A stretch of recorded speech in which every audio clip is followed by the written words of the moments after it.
When two of the most outspoken women in Hollywood sit across from each other on live television, the air doesn't just heat up, it ignites. The studio lights seemed brighter than usual that morning, bouncing off polished floors and glinting in the lenses of cameras already rolling. The audience leaned forward in their seats, sensing, without quite knowing why, that something was about to happen.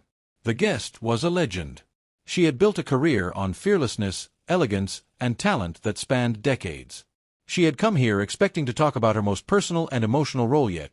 A deeply introspective drama critics were already calling Oscar bait in the best possible way. She wore a navy silk blouse, pearl earrings, and the kind of quiet confidence that only comes from knowing you've earned your place. Backstage, her longtime assistant leaned in and whispered, "Just don't let her get under your skin, okay?" The actress gave a soft smile, the kind that said, "I've handled far worse." But even she didn't know that in minutes, she'd be holding her ground against an onslaught that would trend worldwide. The cameras cut to the hosts. The band played. The audience erupted. A warm introduction was made, and the interview began, polite, measured, respectful. Questions about the film, about the craft, about the themes of resilience and aging. She answered with grace, speaking about women's stories, about truth in performance, about refusing to disappear quietly into the shadows. Then came the pivot. One of the co-hosts leaned forward with a grin that didn't reach her eyes. "Don't you think it's time to let the younger actresses have their turn?" she asked. "You've had a good run. Maybe it's time to step aside." The audience let out an awkward, stifled laugh, then fell silent. The actress took a slow breath. "I believe good stories belong to everyone, regardless of age," she replied evenly. "As long as a story speaks to me, I'll do my best to bring it to life." But the co-host pressed on, sharper now. "Isn't it a little sad trying to hang on to the spotlight at your age? You used to be stunning. Now you're just competent." Gasps rippled through the front rows. "Competence," the actress said softly, "is underrated. And as for my age, one can hardly apologize for continuing to work when the offers keep coming." The applause started hesitantly, then grew. But the co-host's expression only hardened. "I just think it would be refreshing if legends stepped aside gracefully instead of clinging to roles they're too old for." The actress tilted her head. "And I think it would be refreshing if we celebrated women of all ages instead of pitting one generation against another." The room broke into cheers, but the co-host wasn't finished. She leaned in again, voice lower, more pointed. "You talk about equality, but you've benefited from privilege your whole life." The actress's brows rose slightly. "Using privilege to create opportunities for others," she said, "is better than pretending it doesn't exist." "Oh, please," the co-host scoffed. "Don't pretend you've struggled like the rest of us." For the first time, the actress's fingers tightened on the armrest. Her gaze sharpened.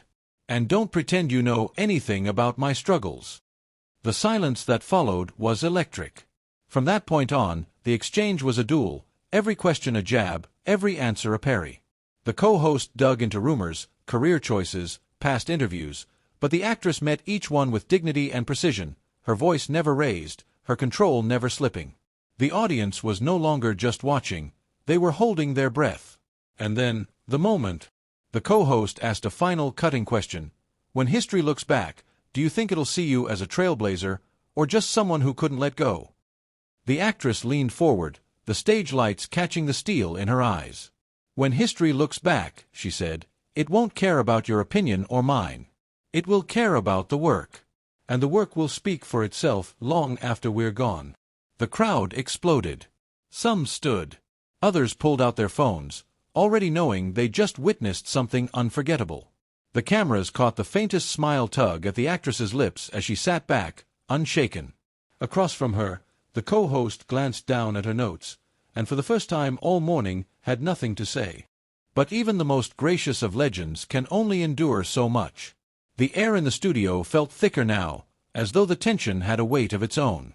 The host leaned forward, elbows planted firmly on the table, her glasses catching the studio lights.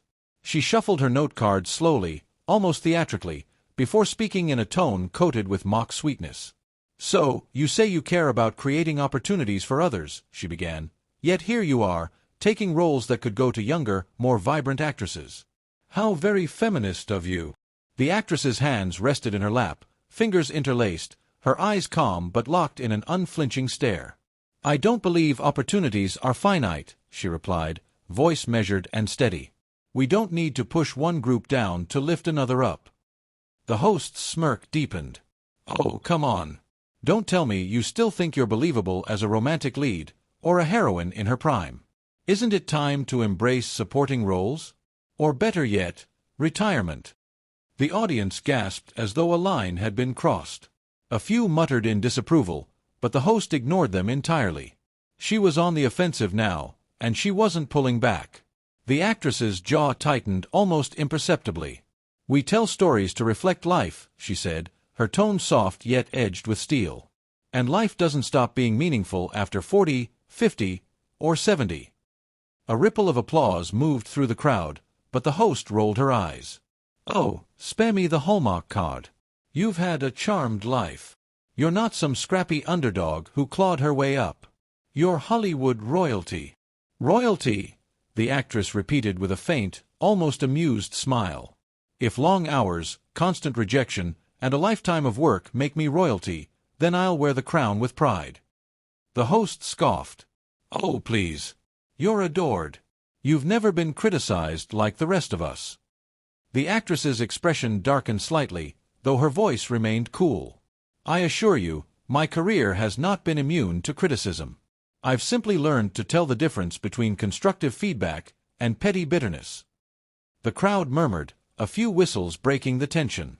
The host's lips pressed into a tight line. "Petty? I'm petty," she shot back, her voice rising. "You're the one clinging to a career long past its expiration date." The actress leaned back slightly, folding her hands as though to steady herself. "And you," she said softly, "are clinging to a microphone so you can throw stones at people you don't actually know." The audience erupted into applause. But the host talked over it. "Don't play the victim. You had Yale. You had every door open for you while the rest of us scratched and clawed for scraps." For the first time, the actress's voice rose, not much, but enough to cut through the noise. "I paid my dues. Every role I take, I prepare for as if it's my first. No one hands you a 40-year career. You earn it every single day." That silenced the host for a moment. A short-lived victory. "Oh, really?" she said finally, leaning forward again. "Then why are people saying your last few performances have been, and I quote, a shadow of her former self?" The blow landed. The actress froze for half a beat before recovering, her lips curving in a faint, unshaken smile. "Art is subjective," she replied.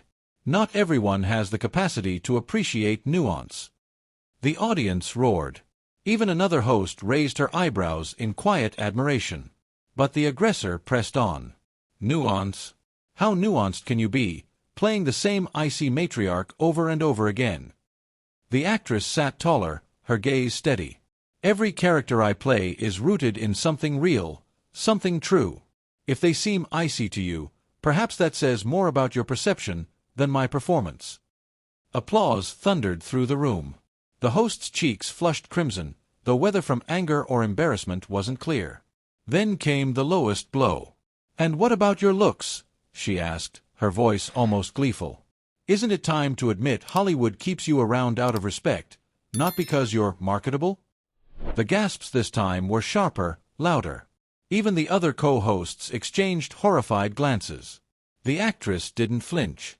She simply tilted her head, voice quiet but cutting through the silence. "Beauty fades. Talent doesn't." The applause was instant and deafening. For the first time, the host looked rattled. But there was still a spark in her eyes, personal, almost vengeful. She jabbed a finger across the table. "You know what really bothers me? You stand there on red carpets, smiling, soaking up applause like you've saved the world. But what have you really done?" The actress leaned forward now, closing the space between them, her voice low enough that the room leaned in to hear. "What have I done?" she said. "I've told stories that made people feel less alone. I've made someone in the dark believe their life still matters. I've given a voice to characters the world might have ignored. And if, after all that, the worst thing someone can say is that I stayed too long, then I stayed exactly as long as I was meant to." The audience was on its feet before she'd even finished, the roar of their applause drowning out anything else the host might have said. The cameras zoomed in on the actress's face, calm, unshaken, and utterly victorious. Across the table, the host glanced down at her cards, and for the first time all morning, had nothing left to throw. The tension in the studio had been building all morning, but now it was a live wire. The audience could feel it. The crew could feel it. Even the co-hosts who weren't speaking seemed to sense that this was no longer just an interview, it was a battle. Joy leaned forward, her voice slicing through the air like a blade.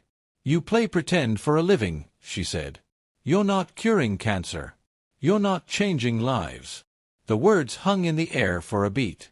Meryl breath caught, barely perceptible, but her reply came calm, deliberate. "Joy, stories do change lives," she said softly. "They teach empathy. They help people feel less alone. If my work has comforted even one person, then it was worth it." But Joy was already shaking her head. "Oh, please," she scoffed. "Comforted them how? By reminding them that some people get every break in life while the rest of us struggle? You and your ivory tower speeches make me sick." The audience gasped audibly. One of the other co-hosts leaned in toward Joy, murmuring what sounded like, "Enough." But Joy brushed her off like a gnat. "When's the last time you actually lived like a normal person?" Joy pressed. "When's the last time you cooked your own dinner, cleaned your own house, paid your own bills?"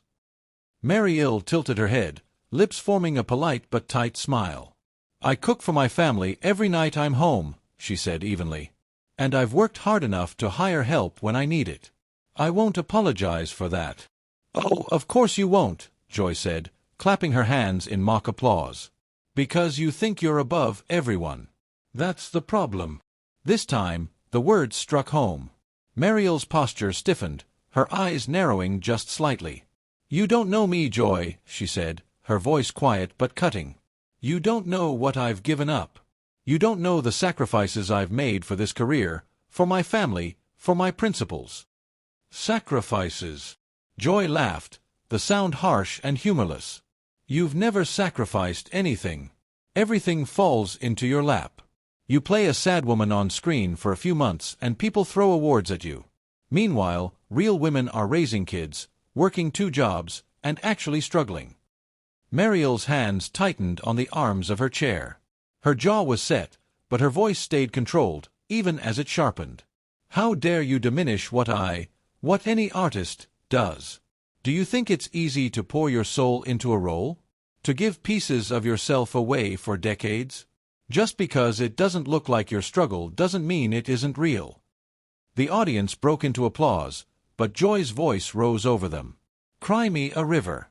You wear a fancy dress, say a few lines, and everyone thinks you're a saint. Tell me, Meryl, do you even remember what it feels like to fail?" For the first time, Meryl's composure cracked. Her eyes flashed, heat behind them. She leaned forward. "Every artist fails, Joy. Every single one. But we learn. We grow. And we don't sit behind a desk tearing people down to make ourselves feel bigger." The audience roared their approval, some standing. Joy's face tightened, but she charged on. "You can't take criticism without playing the victim." "This isn't criticism," Meryl shot back. "Criticism is about the work. What you're doing is personal. It's cruel. And it's beneath you." That line drew another wave of applause, louder this time. Joy's cheeks flushed crimson. "Beneath me? No, Meryl. You're beneath me, sitting here pretending to care about the little people while you cash $1,000,000 checks and play dress-up." The studio air grew heavy. Even the cameras seemed locked in place. Meryl leaned back, her hands folded, her voice suddenly icy. "It must be exhausting," she said, "waking up every morning and searching for someone else to blame for your bitterness." The line hit like a physical blow. Joy froze, then hissed, "Don't psychoanalyze me, sweetheart. You don't know me." "And yet here we are," Meryl replied evenly, "with you dissecting my life as if you've lived it yourself." The audience erupted, louder than before, some whistling, others chanting her name. Joy's hands trembled as she adjusted her glasses. "You're nothing but a phony," she spat. A phony with a gold statue in one hand and a superiority complex in the other. Meryl didn't answer right away. She simply looked at Joy, her gaze cool, almost pitying. The silence was more powerful than any retort. Finally, she spoke, her voice low, carrying across the room. "You call it playing pretend, Joy. I call it giving the world pieces of my heart. And when the lights go down, the people who've been touched by that work will remember it. Not your insults, not your bitterness. Just the story." The crowd exploded into a standing ovation.